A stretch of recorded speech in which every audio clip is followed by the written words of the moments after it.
if I'm understanding what we're saying here, is that the soils are really critical. They contain these certain organic complexes like oil in the ground. Once the oil is pumped out of the ground, whether it's a mile or 2 miles or 10 miles down, but once it's pumped out, it's consumed. And once it's consumed, we can't just push a button and replenish that sector or that well. It's thousands of years of diagenesis and decay. So the answer then is, or the question then becomes how does that relate to the nutritional side of things? And the nutritional side of things is very similar. As the soils became depleted, our foods became less nutritious or more hollow. And as those foods became more hollow, we began to see a shift in overall health. So the World Health Organization got involved in the 60s. I mean, we're just accelerating medically. Pharma, just, wow, lots of pharma off the chart, which is great to help save lives in a sense.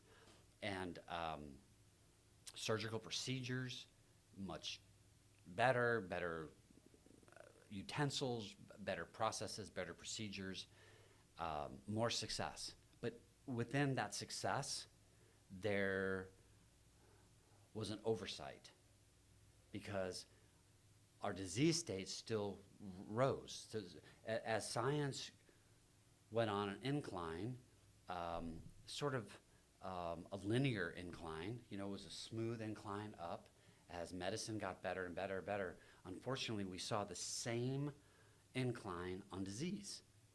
And we're just saying, how is that possible? How does that affect me, but how is that possible? How could disease be increasing at the same rate that medical science is increasing? Because we know science took a huge leap in the 50s and 60s and continues to this day. And the answer is because we underestimated how important it was to get certain critical organically bound nutrients from the soil. That's the misconception. We didn't understand that, and we thought that we could synthesize things in the lab because we're better, we're smarter, we understand how to make synthetic chemical nutrients. People probably never heard the word. What is a synthetic chemical nutrient? Well, it's pretty much anything that's synthesized in a lab. And if it's synthesized in a lab, then it didn't come from the ground. The difference between natural leather and fake leather is they look the same, and their characteristics are very different compounds, but they look the same. So synthetic chemical nutrients look like nutrients that we would want.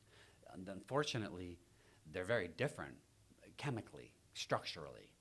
So when you bite into a potato, it's full of nutrition and things that your body knows what to do with. Why? And that's the key. Why?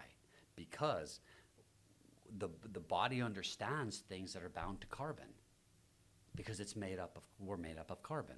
So when you eat your corn on the cob and your potato and your green bean and your strawberries and your blueberries and all these things, they contain certain critical organic complexes. Those complexes come from the soil. The soil utilizes, not that this matters, but the soil utilizes acids, certain acids, humic acids, fulvic acids, and these carriers take these critical nutrients out of the soil and they carry it up through the stem of the plant and into whatever it is that the farmer's growing. So at the end of the day, we eat that material. Our body receives nutrition the way we're intended to, and the nutrients are bound to carbon molecules. Our body's made up of carbon, so it's a perfect tissue match. Our body understands what to do with it. And I've had questions recently, even for years and years, I've been asked this question. It's aluminum, for example, mercury, lead, cadmium, arsenic, aluminum. There's certain minerals that are not good for us, that are clearly toxic. But why would we want to ingest those things? They're not good for us. And that's a very good question. And the reason I'm addressing that now is because we're talking about the difference between carbon, things that are good for us, and things that are inert, like the table.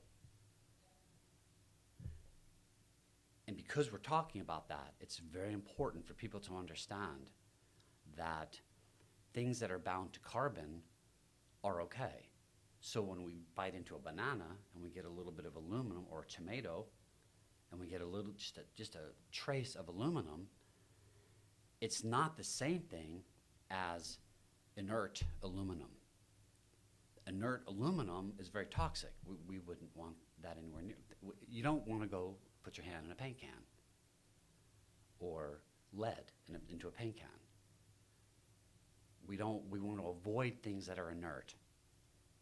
Things like aluminum, mercury, lead, cadmium, arsenic, they're all over our environment. Why? Because they're in the soil. So long as those things are bound to carbon, the body is okay with it. The body understands it. The body accepts it. It won't accumulate in extracellular space, interstitial fluid, fatty tissue. So you're saying that there's a difference between the good things in, say, a banana, like Yes. potassium in a banana versus lab-made potassium. Yes. But also the bad things as far as lab-made Yes. synthetic aluminum versus Yes. aluminum found within. So there is a difference in there. There is a huge difference. Got it. So your body kind of knows what to do with the good and the bad when it's bound to carbon. That's right. Got it. The body knows what to do with it. It's interesting. The body has a natural ability to utilize and absorb things that it's made up of in the same sense. So when you bite into that tomato, your body is able to process nutritionally what's in the tomato. You wouldn't want inert mercury, because we've even been taught to take them out of our mercury fillings, to take them out of our mouth. We don't want cadmium and lead and arsenic, and there's a host of things. But what's interesting is there was a study, I believe it was in Switzerland, maybe it was the 1960s, 50s or 60s. Switzerland did a study. They took rats and they injected the rats with mercury. It was part of the government's understanding or study of how does mercury affect human tissue and the brain. How toxic is mercury? So they did some studies, and they were injecting rats with mercury, and as they injected the rats, it didn't take much, but it was very lethal. The rats died quickly. 1 injection, 2 injections, whatever it took, but the rats were dead. Then they took the mercury and bound it to carbon. So they took sort of a different approach. It was a version of attaching carbon, in a sense, back in the 50s and 60s, enough carbon to at least create the connotation to the rat of food. And how they did that was they put mercury into certain vegetables or fruits, and then it gave it to the rat. And as the rat ingested the material instead of the rat never died. So it was the similar quantities, maybe not exact, but similar quantities of mercury were injected into foods and given to the rat. The rat didn't die. So we know that inert mercury is a very toxic and poisonous substance, but when attached to or surrounded by carbon, is not lethal.